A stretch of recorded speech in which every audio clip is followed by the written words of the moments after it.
Please be advised this podcast features AI cloned voices created with human oversight. All content is reviewed by experts for accuracy and relevance. Welcome to the IADS Retail Park, a podcast by the International Association of Department Stores. I'm Maya, and today we're exploring a fascinating retail transformation story from Southeast Asia's largest economy.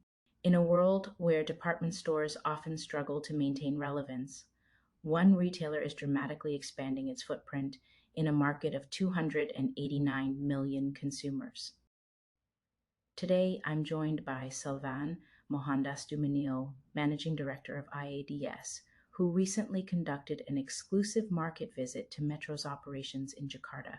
Sylvain, welcome back to the IADS Retail Park. Thanks for having me on the show, Maya.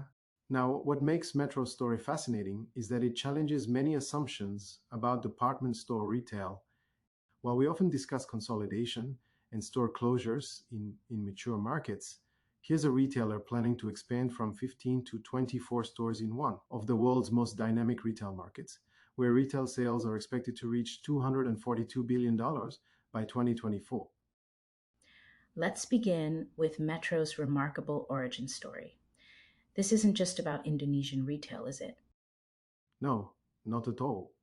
The story begins in 1953 with Mr. Ong Cho Kim, an immigrant from Fujian, China. What's interesting is that before founding Metro, he spent 25 years learning the retail trade at Toko Dezon department store, rising from a junior position to managing 7 branches. Oh man, I really love stories like this. Someone really learning the business inside out before striking out on their own. And I understand there's an interesting Hollywood connection. Yes, being passionate about Hollywood, he named his company after Metro Goldwyn Mayer Studios. It's a small detail that speaks volumes about his vision for creating something glamorous and aspirational in Southeast Asian retail. The company then made a significant move to Singapore, didn't it? This is where the story gets really interesting. In 1957, seeing Singapore's rapidly modernizing economy and emerging middle class, they expanded there. Their first store was on what is now the Singapore Treasury Building site. But the real game changer came in 1973 when they listed on the Singapore Stock Exchange. How did this affect their growth? It transformed them, Maya. They diversified into real estate, construction, supermarkets, even software and banking. By the late 1990s, they had stores across Singapore, Tampines, Causeway Point, Woodlands. Though interestingly, today they've consolidated to just 2 locations in Singapore, Paragon and Causeway Point. Okay, Sylvain, now can you talk about Metro's return to Indonesia in the 1990s?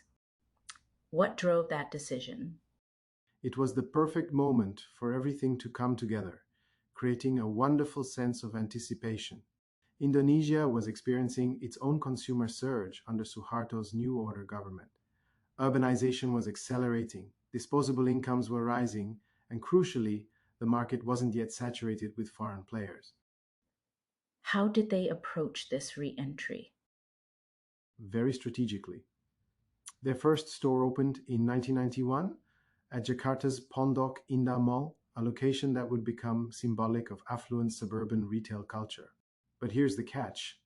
They didn't simply replicate their Singapore model. Instead, they created a localized 93,000 square meter store, focusing on quality apparel, cosmetics, homeware, and accessories that appealed specifically to Indonesia's growing middle and upper middle class.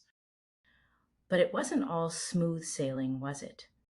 No, the Asian financial crisis of 1997 to 1998 hit Indonesia especially hard, but Metro's response was telling. They focused on careful inventory management and customer experience rather than retreating from the market. And that strategy paid off? Believe it or not, it did, Maya. By the early 2000s, as Indonesia's economy recovered, Metro was perfectly positioned to expand. They partnered with mall developers to open new stores, Bandung Supermall in 2001, Mall Taman Anggrek in 2002. Then came a game-changing moment, the franchise agreement with CT Corp. I'm excited to explore the partnership with CT Corp. How has it helped transform Metro's presence in Indonesia? Yes, it really is something special. CT Corp, the owner of Carrefour Indonesia, has brought in fresh resources and valuable retail expertise. By 2019, they successfully acquired Metro Indonesia completely for 17.7 million euros and licensed the name. What is interesting is how they converted the COVID-19 crisis into an opportunity by acquiring locations from competitors facing difficulties, such as Parks and Centro. Sylvan, why don't you help our listeners understand Jakarta's unique retail landscape a bit? Sure, no problem. Jakarta's retail scene is incredibly complex, Maya. You have distinct districts catering to different demographics. Take Plaza Indonesia. It's the most prestigious mall located in the heart of the central business district, attracting high ranking executives, diplomats, and affluent professionals. And what about Metro's positioning within this ecosystem? That's where it gets interesting.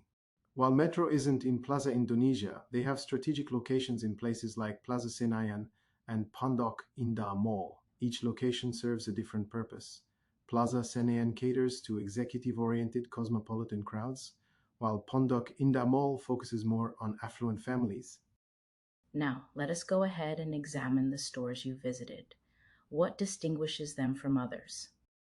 The Plaza Senayan store stands out especially. Despite operating on just two floors with 7,900 square meters, compared to competitor Sogo's 5 floors and 20,000 square meters, they've created a distinct identity. They focus heavily on ladies designers and Indonesian fashion talent. And Gandaria City? A completely different approach. This 10,000 square meter store operates on a 100% consignment model. They're incredibly creative with customer engagement. During our visit, they had a BTS pop-up that was driving significant traffic to the main store. Metro's digital strategy seems quite unique. Can you tell us more about that, Sylvan? This is where local market understanding really shows. While they initially tried traditional e-commerce, their most successful digital initiative has been Metro Easy Shop on WhatsApp. It's a perfect example of adapting to local consumer preferences rather than forcing Western digital models. Looking ahead, what makes Metro's expansion plans particularly noteworthy? Three things stand out, Maya. First, the sheer scale. Planning to go from 15 to 24 stores is ambitious in today's retail environment. Second, their approach to competition. They're actively seeking to match Sogo's store fleet size to negotiate better brand partnerships. And last but not least, their understanding that different locations need different strategies. What works in Plaza Senayan might not work in Gandaria City.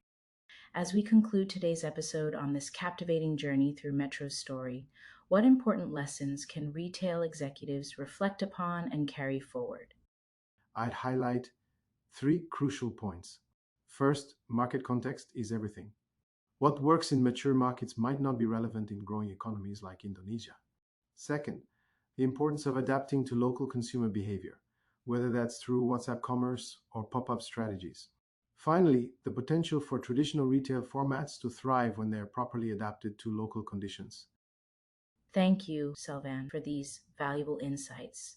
And to our listeners, if you want to dive deeper into Metro's story and the Indonesian retail landscape, check out our Substack at IADS, exclusive insights for the full scoop.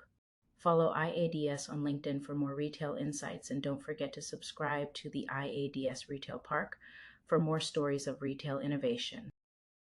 Until next time, keep exploring retail's new frontiers